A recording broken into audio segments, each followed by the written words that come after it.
말씀을 듣기 전에 우리의 손을 가슴에 얹고 믿음으로 선포하기를 원합니다. 말씀이 나를 변화시킵니다. 아멘.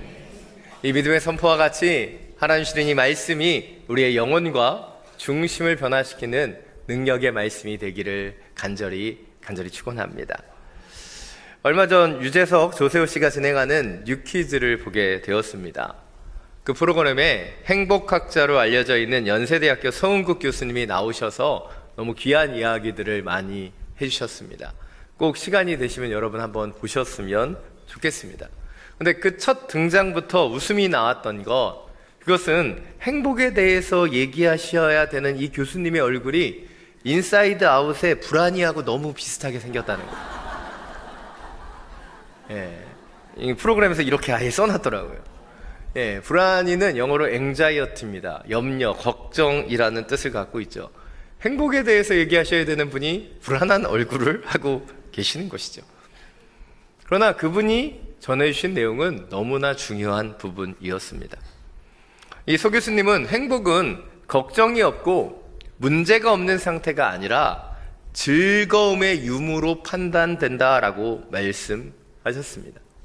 더 정확히 얘기하면 문제가 없고 걱정이 없다고 해서 행복해지는 것이 아니라는 거예요. 이 두 가지는 다른 요소라는 거예요. 예를 들어서 이렇게 설명하시더라고요. 여름에는 에어컨을 켜서 시원하게 하는 것이 필요하지만 겨울에 에어컨을 껐다고 해서 따뜻해지지는 않는다는 거죠. 두 가지는 다른 요소이기 때문이에요. 다시 한번 정리해보면 문제가 없고 걱정이 있어도, 문제가 있고 걱정이 있어도 행복해질 수 있다는 거예요. 문제의 요인과 행복의 요인은 다르기 때문이에요. 제가 이렇게 열심히 이야기를 설명드리는 이유가 무엇일까요? 그것은 저는 감사도 동일하다고 생각하기 때문이에요. 우리는 흔히 문제도 없고 감사할 이유가 있어야지, 평강해야지만 감사할 수 있다고 생각합니다. 그러나 우리가 감사할 수 있는 것은 문제가 없고 걱정이 사라졌기 때문이 아니라 감사할 수 있는 그 대상이신 하나님이 계시기 때문이 아니겠습니까? 오늘 말씀은 추수감사주일에는 잘 설교되지 않는 본문이에요. 그럼에도 불구하고 이 말씀을 나누는 이유는 이 말씀을 통해서 진정한 감사가 무엇인지를 더 깊게 묵상할 수 있게 되기 때문이죠. 오늘 본문 1절, 2절 말씀 다시 한번 함께 읽겠습니다. 오 하나님이여, 사슴이 목이 말라 헐떡거리며 시냇물을 찾듯이 내 영혼이 목이 말라 주를 찾습니다. 내 영혼이 하나님을, 살아계신 하나님을 목말라 합니다.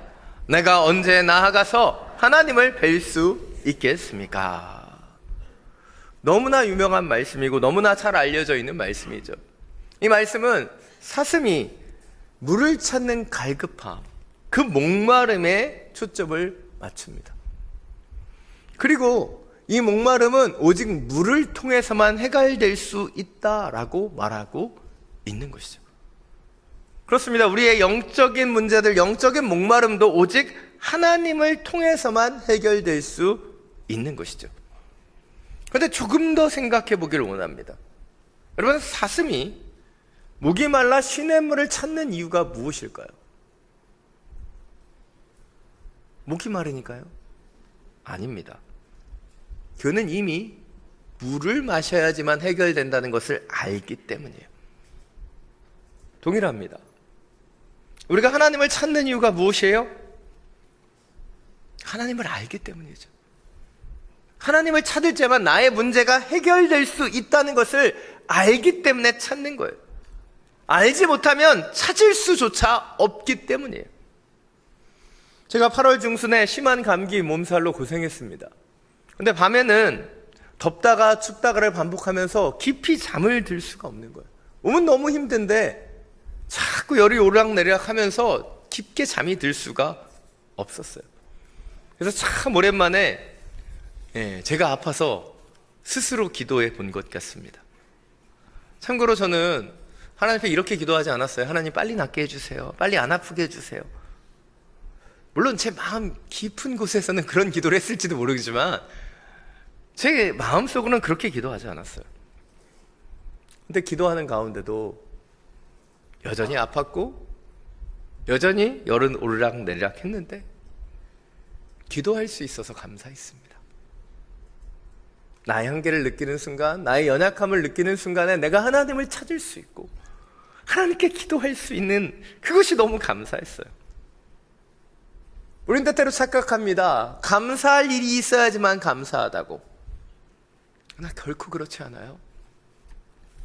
우리는 감사의 존재, 하나님을 알고 있기에, 그런 하나님을 의지할 수 있기에 우리는 감사할 수 있는 것이죠.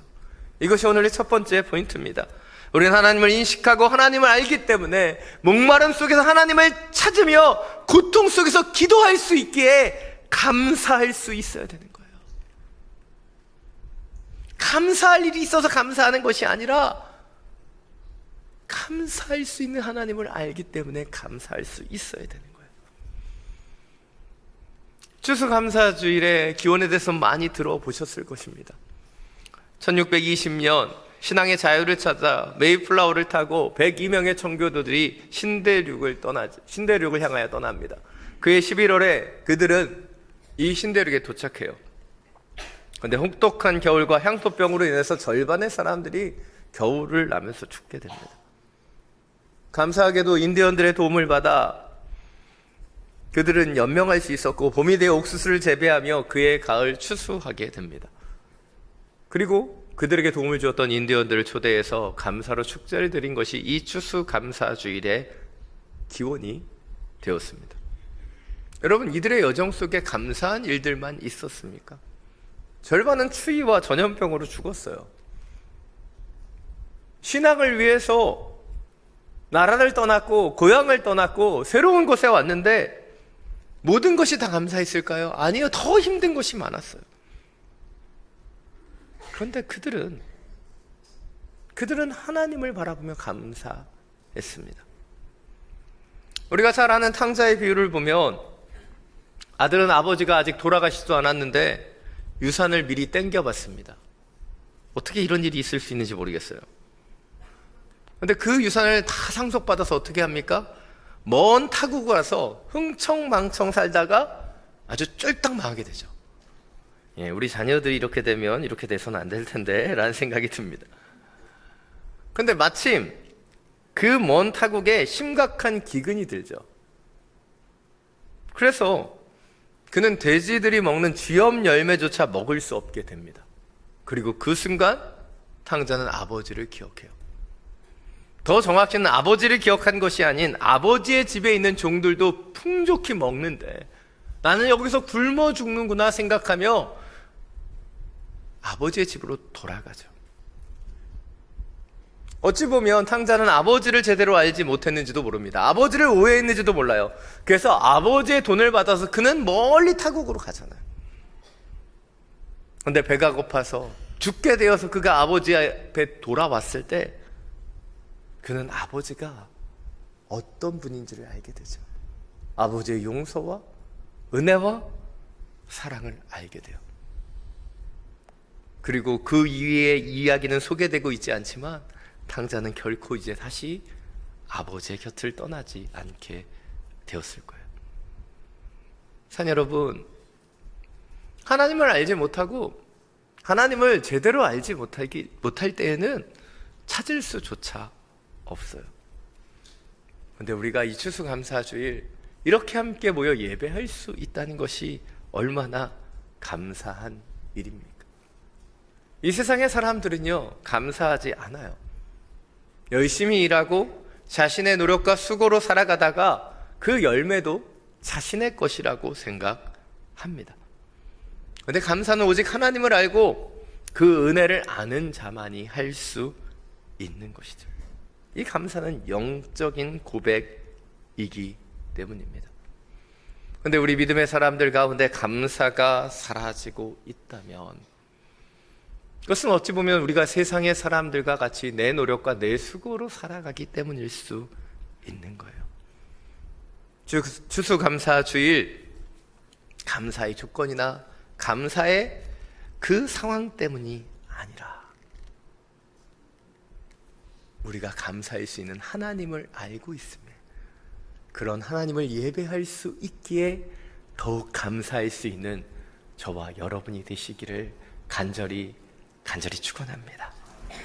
오늘 보면 3절부터 5절 말씀입니다. 다시 한번 함께 읽겠습니다. 사람들이 밤낮으로 내게 내 하나님이 어디 있느냐 하니 내 눈물이 밤낮으로 내 음식이 됐습니다.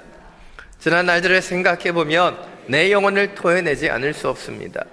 내가 많은 사람들과 함께 그 행렬을 이끌고 하나님의 집으로 가며 명절을 지키러 가는 사람들 사이에서 기뻐 외치며 찬양했습니다. 내 영혼아, 왜 그렇게 풀이 죽어 있느냐? 왜 이렇게 내 속에서 불안해하느냐? 너는 하나님을 바라라. 그 도와주시는 얼굴을 보아라. 내가 오히려 그분을 찬양하리라.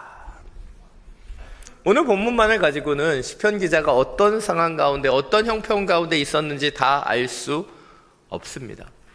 그러나 오늘 본문을 통해서 우리가 예측할 수 있는 것은 이 시편 기자가 굉장히 큰 어려움 속에 절망하고 있다는 것을 알 수 있어요. 그는 하나님을 찾으며 그 사슴이 시냇물을 찾듯이 하나님께 나아가 문제를 해결하라고 하지만 그 응답이 그렇게 빨리 일어나지는 않았던 것 같습니다. 그래서 주변의 사람들이 그를 조롱하며 말합니다. 내 하나님이 어디 있느냐? 내 하나님이 어디 있느냐? 그렇습니다. 지금 시편 기자는 사슴이 시냇물을 찾기에 갈급함 같이 하나님을 찾고 있지만 그가 마실 수 있는 물은 없어요. 그가 마실 수 있는 것은 오직 눈에서 흐르는 눈물뿐입니다. 이렇게 시적인 표현을 사용했는데 아무도 감흥이 없어요.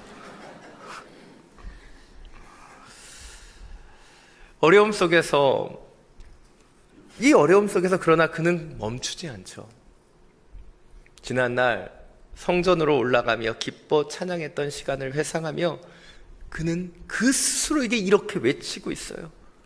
내 영혼아, 내 영혼아, 왜 그렇게 풀이 죽어 있느냐? 왜 이렇게 내 속에서 불안해하느냐? 너는 하나님을 바라라. 그 도와주시는 얼굴을 보아라. 내가 오히려 그분을 찬양하리라.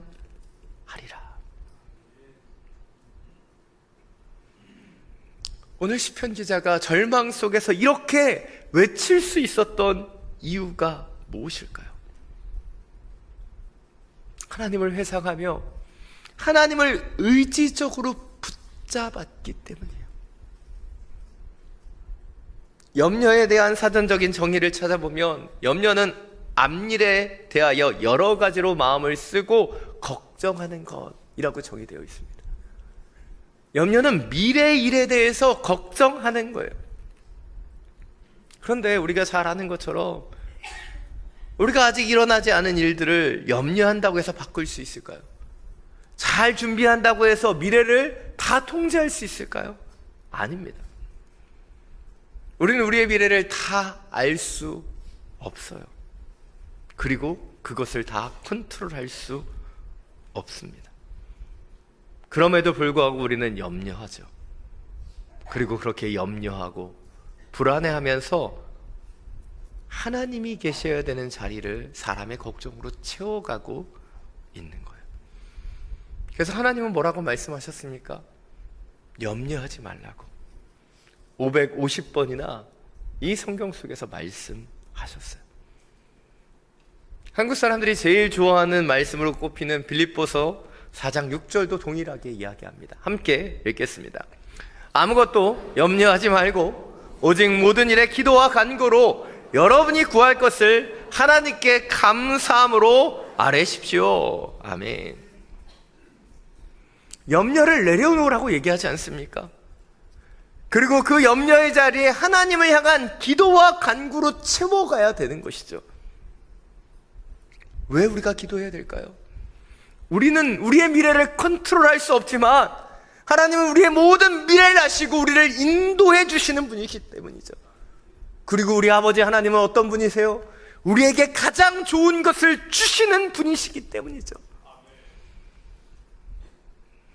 브루스 윌킨스는 걱정과 불안에서 자유케 하는 기도라는 책에서 이렇게 고백합니다.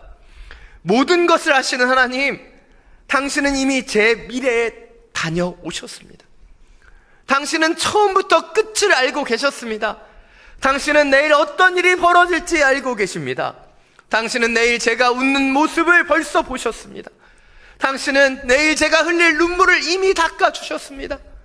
당신은 제게 어떤 일이 닥칠지 이미 아십니다. 그런데도 저는 당신이 얼마나 선한지를 잊어버리고 불확실한 내일을 염려할 때가 너무도 많습니다. 그러고 싶지 않지만 자꾸만 불안한 생각이 저를 엄습합니다. 당신의 사랑과 주권을 제대로 믿지 못하는 저를 용서해 주십시오. 믿음이 없는 저는 미래를 걱정하며 안절부절 못합니다. 제가 당신을 온전히 믿었다면 제 미래를 붙들고 계신 당신 안에서 평안을 누렸을 텐데 안타깝게도 저는 그러지 못했습니다. 모든 것을 미리 알려고 했던 저를 긍휼히 여겨 주십시오. 제 힘으로 내일을 통제하려고 했던 교만함을 용서해 주십시오. 하나님, 당신은 모든 일을 통치하십니다. 당신의 긍휼은 아침마다 새롭습니다. 아멘. 브루스 윌킨스의 고백과 같이 미래를 알지 못하고 미래를 통제할 수 없는 우리는 걱정할 수밖에 없습니다. 그래서 우리는 하나님께 기도해야 되는 거예요. 하나님은 우리의 미래를 다 아시기 때문이죠. 그런 하나님을 바라보며 기도의 자리로, 간구의 자리로 나아갈 수 있어야 되는 거예요. 이것이 오늘의 두 번째 포인트입니다. 우리는 미래를 보지 못하고 알 수 없는 우리의 연약함과 염려와 불안을 인정해야 되는 거예요. 그리고 미래를 다 아시며 우리를 가장 선한 길로 인도하시는 하나님 아버지께 기도함으로 우리의 염려와 불안을 감사와 찬양으로 바꾸어 가야 되는 거예요. 그것이 우리 그리스도인들이 날마다 행해야 되는 일이라는 것이죠. 그런데 우리 사람들의 가장 큰 문제는 무엇입니까? 자신이 할 수 없는 것을 자신이 하려고 해요. 특별히 열심히 공격적으로 살아가는 사람일수록 미래를 더 걱정하고 미래를 잘 컨트롤하려고 너무나 많이 노력해요. 내년도 계획을 세우고 5년도 계획을 세우고 10년도 계획을 세우며 그것을 위해서 노력하죠. 물론 우리는 최선을 다해서 살아가야 합니다. 그러나 이 모든 것을 우리가 컨트롤할 수 없다는 것을 인정하고 하나님의 손길을 기다려야 되는 거예요. 특별히 불안과 염려가 몰려오는 순간에 우리는 굉장히 주의해야 돼요. 불안과 염려 속에서 우리는 잘못된 결정을 하고 잘못된 선택을 하기 때문에. 그래서 불안과 염려가 몰려올 때 우리는 무언가를 해야 되는 시간이 아니라 멈추어 기도해야 되는 시간임을 기억해야 합니다. 불안과 염려는 문제를 너무 많이 생각하고 하나님을 너무 적게 생각하는 데서 시작된다고 말하죠. 그래서 우리는 멈추어야 되는 거예요. 그 순간 하나님께 기도하고 하나님의 생각을 하고 하나님의 마음을 느끼며 기도와 간구를 통해 우리의 불안과 염려를 감사와 찬양으로 바꾸어 가야 되는 거예요. 자녀들이 청소년기에 들어서면 부모들이 가장 많이 해야 되는 것이 기도입니다. 우리가 무언가를 하려고 하면 더 부딪히고 더 엇나가게 되죠. 청소년기에 그 질풍노도는 기도가 아니면 해결될 수 없습니다. 그런데 기도하지 않고 내가 하려고 하면 더 어려워지는 거예요. 우리가 잘 아는 것처럼 출애굽 과정을 보면 이스라엘 백성들이 이집트를 나와서 홍해 앞에 서게 됩니다. 그런데 뒤에는 이집트 군사들이 쫓아오고 있어요. 사면초가의 상황이죠. 그 가운데서 모세는 이스라엘 백성들에게 말합니다. 두려워 말라. 굳게 서서 여호와께 손을 너희에게 베푸실 구원을 보라. 불안과 염려가 몰려오고 내가 이 모든 것을 컨트롤할 수 없는 그 사면 초가의 상황 속에서 우리는 멈추어 기도해야 합니다. 그리고 그 기도를 통해 하나님이 행하실 구원을 바라보며 다시 감사할 수 있는 하나님의 사람들 되시기를 간절히 축원합니다. 오늘 마지막으로 5절 6절 말씀 함께 읽겠습니다. 오 내 영혼아 왜 그렇게 풀이 죽어 있느냐, 왜 이렇게 내 속에서 불안해하느냐, 너는 하나님을 바라라. 그 도와주시는 얼굴을 보아라. 내가 오히려 그분을 찬양하리라. 오 내 하나님이여, 내 영혼이 내 속에서 풀 죽어 있으니 요단 땅 헤르몬산 곧 미살산을 바라보며 내가 주를 기억할 것입니다. 아멘. 시편 기자는 불안과 염려 속에서 도우시는 하나님의 얼굴을 바라보며 찬양하기 시작하죠. 그리고 그의 찬양은 거기서 끝나지 않아요. 그는 하나님의 땅 요단에서, 헤르몬산에서, 미살산에서 하나님이 행하셨던 그 손길을 기억하며 소망의 하나님, 지어 성취하시는 그 하나님을 확신하며 고백하고 있는 것입니다. 동일합니다. 우리가 세상의 소리를 들으면 불확실성이 느껴져요. 두려움과 의심과 불안과 염려가 찾아옵니다. 그러나 주님 앞에 서면, 주님이 행하셨던 일들을 바라보면, 주님이 과거 가운데 우리를 인도하셨던 그 순간들을 바라보면 우리는 다시 믿음을 회복하고 주님이 앞으로도 인도하실 것을 바라볼 수 있게 되는 것이죠. 그런데 이 시대의 가장 큰 어려움은 세상의 소리가 더욱 거세게 몰려오고 있다는 거예요. 각종 언론들이, SNS가, 유튜브가 수많은 소식들을 우리에게 전하며 자극합니다. 각종 사고와 위협, 이런 것들을 막 보고 하잖아요. 근데 아십니까? 전기차 화재보다 일반 휘발유차의 화재가 10배는 많다는 거예요. 근데 보도는 전기차 화재만 하니까 우리는 거기에 더 막 움직이잖아요. 얼마 전 청라의 한 아파트에서 전기차가 지하주차장에서 화재가 나면서 큰 문제가 일어났습니다. 근데 그것을 여기저기서 보도하니까 여러분 어떠십니까? 지하주차장에 있는 전기차만 봐도 이거 빨리 밖으로 빼야 되는 거 아닌가? 저만 그렇게 느끼는 거 아니잖아요. 이 세상의 소리는 우리를 그렇게 만들고 있는 거예요. 우리가 잘 아는 12명의 정탐꾼 이야기가 있습니다. 그들은 가네스 바네아에서 가나안 정탐을 떠나죠. 12명의 정탐꾼들이 가서 그곳을 보고 옵니다. 민수기 13장을 보면 그들은 그곳에 다녀와서 가나안 땅이 젖과 꿀이 흐르는 땅이라고 보고 합니다. 근데 거기서 끝났으면 좋았을 텐데 거기에 자신의 시선과 자신의 마음으로 보고를 이어가죠. 10명의 정탐꾼들은 이렇게 말합니다. 그런데 거기에 사는 사람들은 힘이 세고 그 성들은 튼튼한 데다가 엄청나게 큽니다. 게다가 거기서 안악자손, 이 거인족들을 봤다.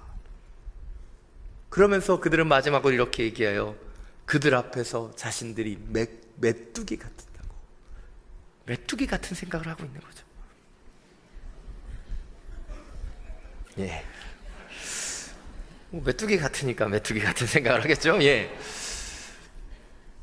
그런데 여호수아와 갈렙은 전혀 다르게 말해요. 민수기 14장 9절입니다. 함께 읽겠습니다. 제발 여호와께 반역하지 마십시오.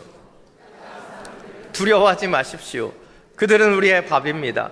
그들의 보호자는 그를 떠났고 여호와는 우리와 함께 계십니다. 그들을 두려워하지 마십시오. 10명의 정탐꾼과 여호수아와 갈렙은 다른 걸 보고 왔나요? 같은 걸 보고 왔어요.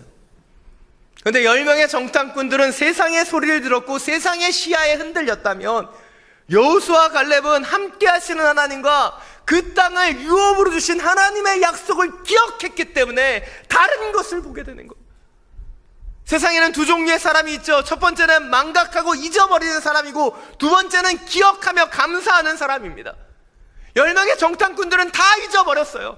하나님께서 홍해를 가르셨고 광야에서 그들을 먹이셨으며 그들을 출애굽으로 이끄신 분이 하나님이라는 것을 다 잊어버렸어요. 그래서 그들은 세상의 소리에 매달렸고 세상의 소리에 흔들렸습니다. 그런데 여호수아와 갈렙은 어떻게 했어요? 그들은 약속을 붙잡았고 그 하나님을 기억하고 있었다는 거예요. 이것이 오늘의 마지막 세 번째 포인트입니다. 우리는 하나님의 역사를 망각하지 않고 그 약속을 기억해야 돼요. 그리고 그 하나님의 약속을 붙잡기에 감사와 찬양으로 나아갈 수 있어야 하는 거예요. 우리는 자꾸 세상의 소리에 흔들립니다. 세상의 이야기에 요동해요. 그때 우리는 하나님의 소리를 들어야 되고 하나님의 약속을 붙잡아야 되고 하나님이 일하시고 함께 하시는 것을 느낄 수 있어야 되는 거예요. 제가 청년회 때 많이 불렀던 찬양 가운데 주님 내가 여기 있사오니 나를 보내소서, 이런 찬양이 있습니다. 그런데 그때를 돌아보면 입술로는 그렇게 찬양했지만 마음속으로는 전 이렇게 고백했어요. 주님 내가 여기 있지만 쟤를 보내소서. 나갈 마음이 전혀 없었기 때문이죠. 당시 수련회를 가면 마지막 날에는 선교사님이나 목사님이 오셔서 콜링하셨던 것 같아요. 눈을 다 감으라고 하고, 선교에 헌신할 사람 조용히 손을 들라, 조용히 일어나라.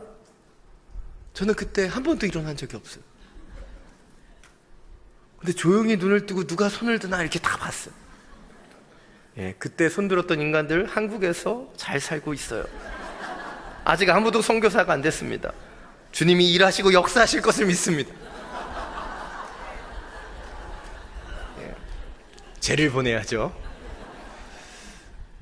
근데 그때 손들지도 일어나지도 않았던 저는 이렇게 목회자가 되어서 주의 일들을 감당하며 나아갑니다. 당시를 돌아보면 저는 헌신하며 찬양하지도 못했고 헌신하고자 하는 마음도 없었어요. 교회를 출석하고 있었지만 하나님을 제대로 알지도 못하고 하나님께 감사하지도 못한 채 세상의 시선과 세상의 모습으로 살아가고 있었기 때문이에요. 그런 저를 하나님이 만나주셨고 하나님이 불러주셨고 하나님의 종으로 살아가게 하셨습니다. 여러분, 목회자로 살아가는 것 넉넉지 않습니다. 힘이 드는 순간들도 많이 있어요. 그러나 동시에 힘이 들지만 너무나 기쁘고 감사한 것들이 많아요. 왜냐하면 여러분과 함께 이렇게 예배할 수 있고 여러분과 함께 신앙생활하며 하나님 앞에 함께 지어지기 때문에 힘들지만 감사함을 느끼는 순간들이 너무나 많은 거예요.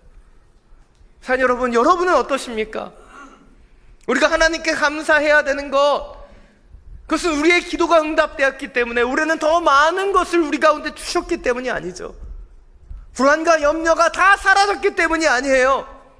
우리가 감사할 수 있는 것, 그것은 우리가 하나님을 알게 되었고 하나님께 기도할 수 있으며 하나님의 약속을 받은 자들이기 때문이 아니겠습니까? 다시 한번 오늘 이 추수감사주일 우리가 주님을 예배하면서 주님의 그 약속과 뜻을 통해 더욱더 기도하며 감사할 수 있게 되기를 원합니다. 감사할 수 있어서 감사하는 하나님의 사람, 하나님이 계시고 하나님이 역사하심을 기대하기에 먼저 감사로 찬양할 수 있는 그런 하나님의 자녀들 되시기를 간절히 축원합니다. 이 시간 아침 안개 눈 가리듯 이 오래된 찬양을 함께 부를 텐데요, 처음 들으시는 분도 계시지만 이것이 신곡이 아니라 20년 된 노래입니다. 근데 이 찬양을 부르는 이유, 이 고백이 우리의 고백이 되기를 원하기 때문입니다.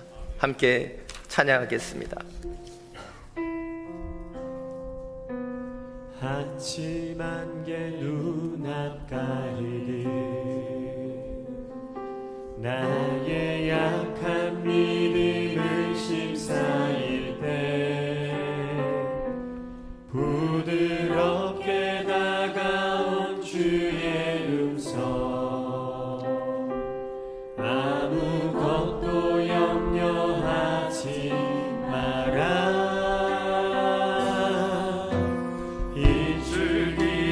바위 때이듯 소망 사라져갈 때 고요하게 들리는 주의 음성 내가 너를 사랑하노라 외로움과 방황 속에서 주님 앞에 나아갈 때에 위로하시는 주님 나를 도우사 상한 나의 마음 감싸주시네 십자가의 보혈로서 주의 크신 사랑 알게 하셨네 주님께 감사하리라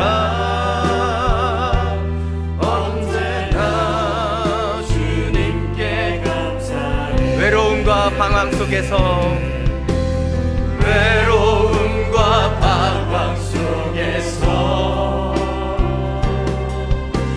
주님 앞에 나아갈 때에 위로하시는 주님 나를 도우사 상한 나의 마음 감싸주시네 십자가의 보혈로서 주의 크신 사랑 알게 하셨네 주님께 감사하리라 언제나 주님께 감사하리라 주님께 감사하리라 언제나 주님께 감사해 이 시간 함께 기도하며 나아가기를 원합니다. 주님 우리는 이 세상의 소리를 들으며 요동하며 흔들립니다. 염려하고 걱정하며 불안해하며 살아가는지도 모릅니다. 그러나 우리를 위하여 십자가를 지신 그 하나님의 사랑 그 하나님을 알게 하셨으니 하나님을 믿게 하셨으니 하나님을 예배하며 경배하게 하셨으니 이 세상의 소리를 끊어주시고 하나님의 임재 속에서 하나님의 그 임재 속에서 주님을 바라보며 주님을 의지하며 감사하며 찬양하며 나아갈 수 있도록 주여 우리의 삶을 이끌어 주옵소서. 이 시간 주님의 이름 한번 부르고 함께 기도하며 나아갑니다.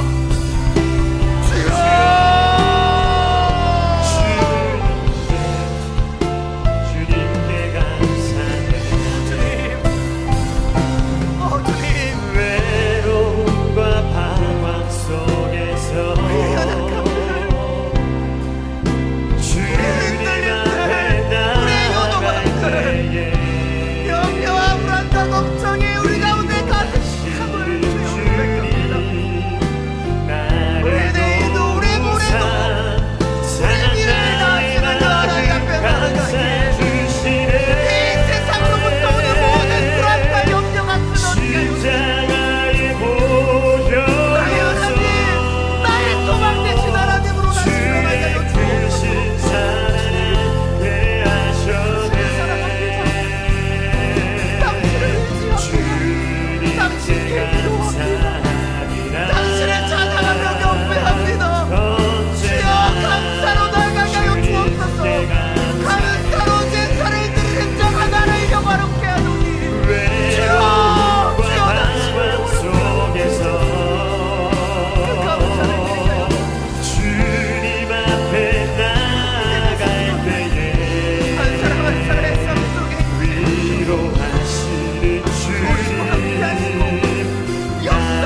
사랑의 많으신 주님, 걱정과 염려 속에 살아가는 우리 가운데 이 추수감사주의를 허락해 주시고 우리가 다시 한번 감사할 수 있는 하나님의 자녀됨을 깨닫게 해주셔서 감사합니다. 주님, 세상으로부터 오는 모든 불안과 염려를 당신 앞에 맡겨드립니다. 오늘도 하시고 내일도 하시고 우리의 미래를 다 하시는 하나님이 우리 함께 하심을 놓치지 않게 해주시고 주님을 향한 온전한 기도와 간구로 모든 불안과 염려가 감사와 찬양으로 바뀌어지는 하나님의 시간을 경험케 하여 주옵소서. 우리의 힘이요 능력 되시는 우리 주 예수 그리스도의 이름으로 기도드립니다.